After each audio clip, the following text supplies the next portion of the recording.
Hello and welcome back to the Sports Sermon.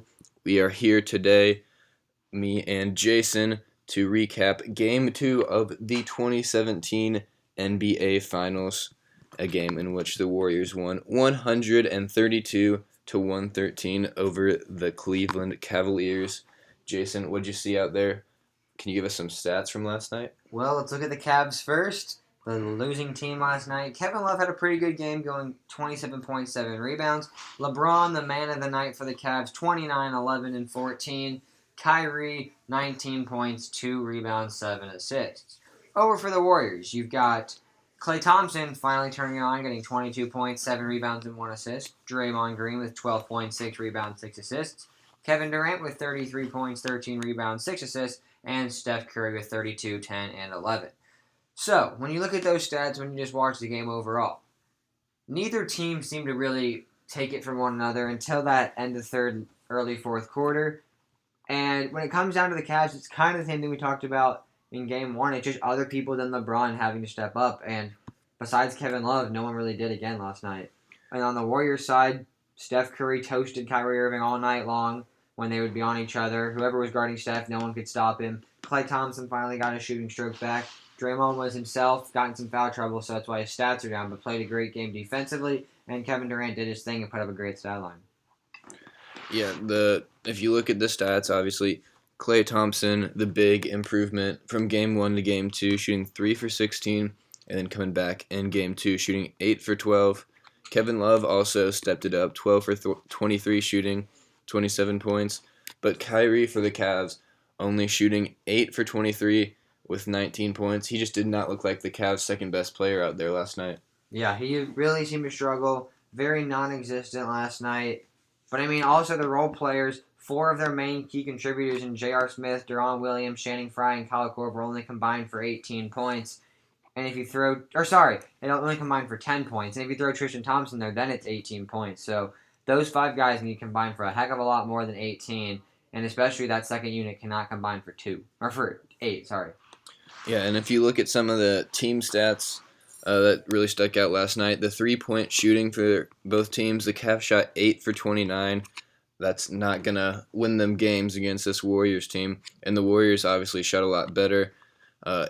18 for 43, that's 42%.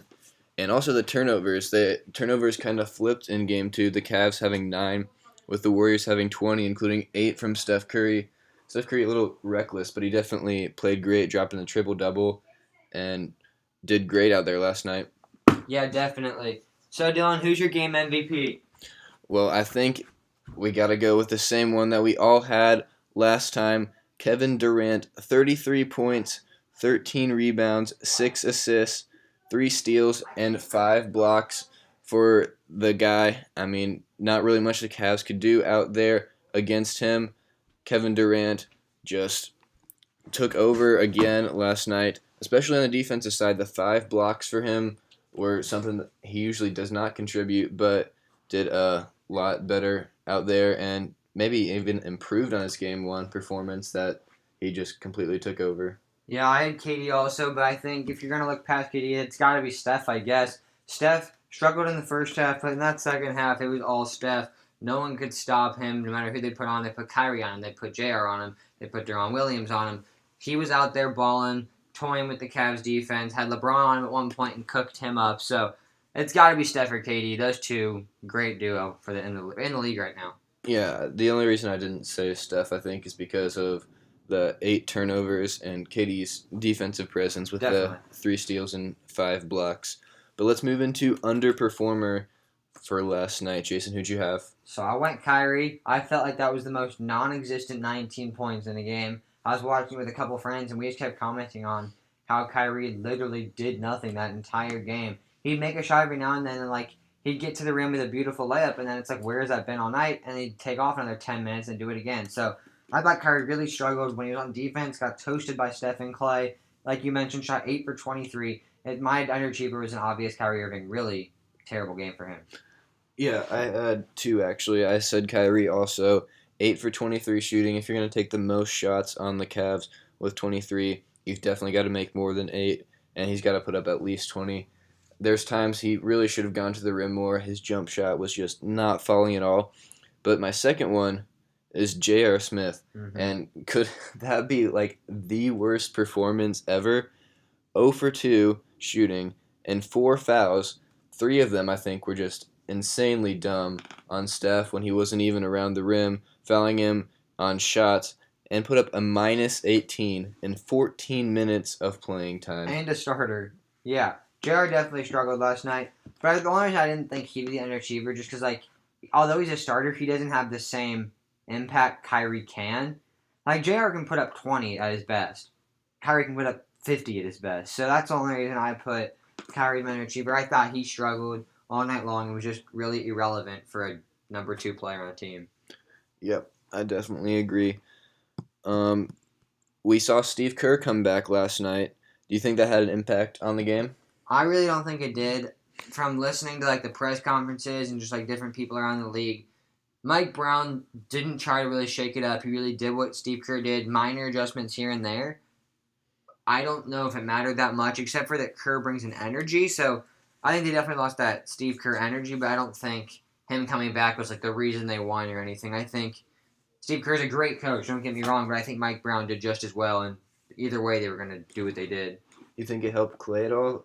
He's been struggling all playoffs long. Yeah, then when Kerr comes back, he shoots 8 for 12. I think that's more of a coincidence because Steve's been there for the last 3 weeks. If you listen to Steph's press conference last night, he said Kerr's been there, just not coaching. Like, he's been in the halftime. He's been at practice. So I think maybe just having your head coach have that kind of confidence in you, because Steve Kerr's always been a big believer in Clay. So I think that was definitely part of it. I don't know if that was like the reason, but I think it was more of a coincidence. But it's definitely could be a factor.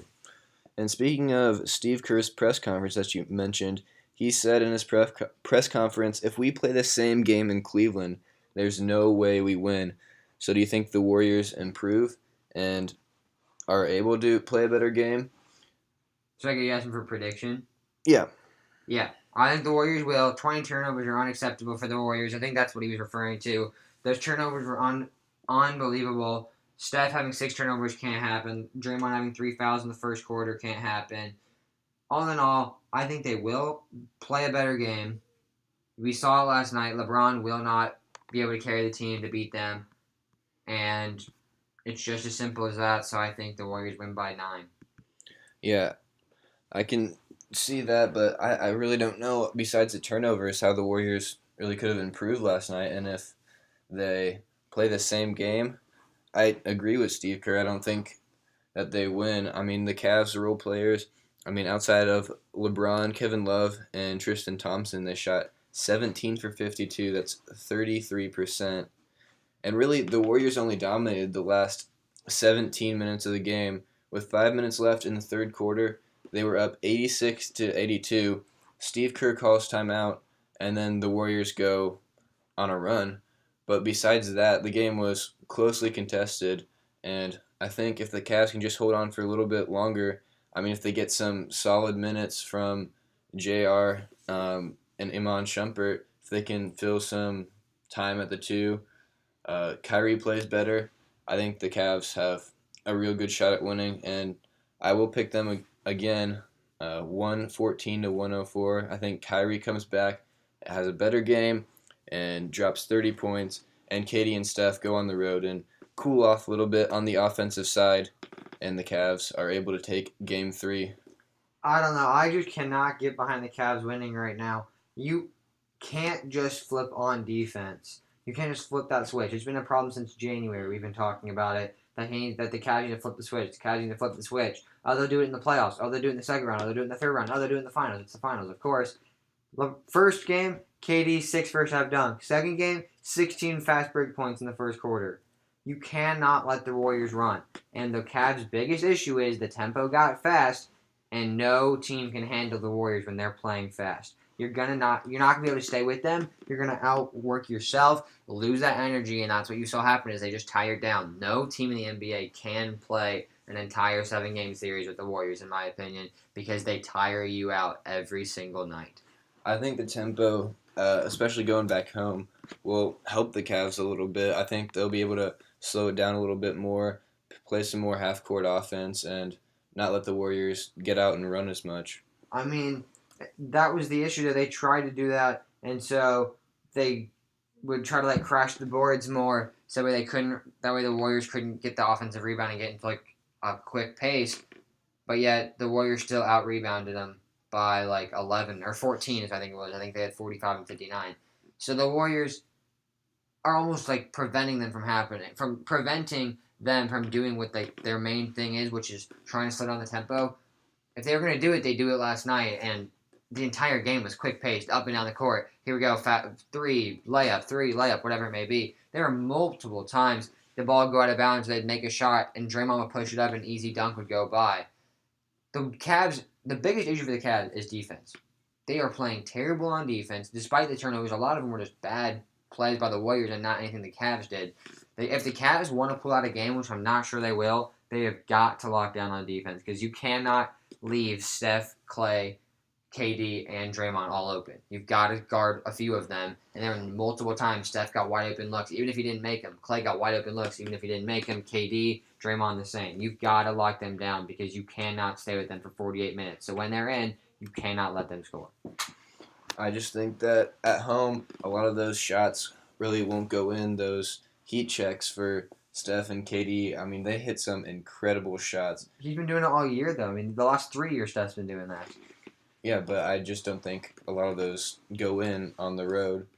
I don't think it matters. I think home or away, Steph's the second greatest point guard in the league right now, and there's just no one that can stop him. I mean, LeBron couldn't, Kyrie couldn't, JR couldn't. I think Kevin Love guarded him a few times. No one can stop Steph right now. And then if you somehow do, there's that guy named KD over on the other side that can drop 40 on you real fast. So I don't see it happening. Like I said, the Warriors by 9. I think the Cavs will pull out Game 4, in my opinion. I think LeBron won't let him get swept. He'll figure out something.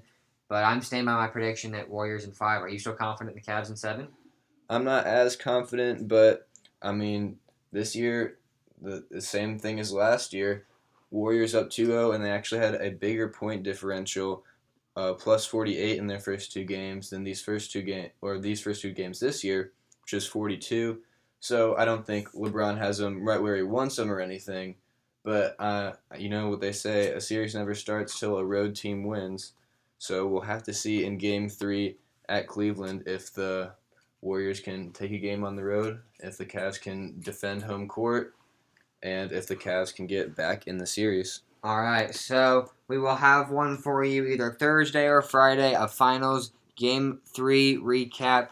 You hear that Dylan's still confident in his Cavs. I'm still confident in the Warriors.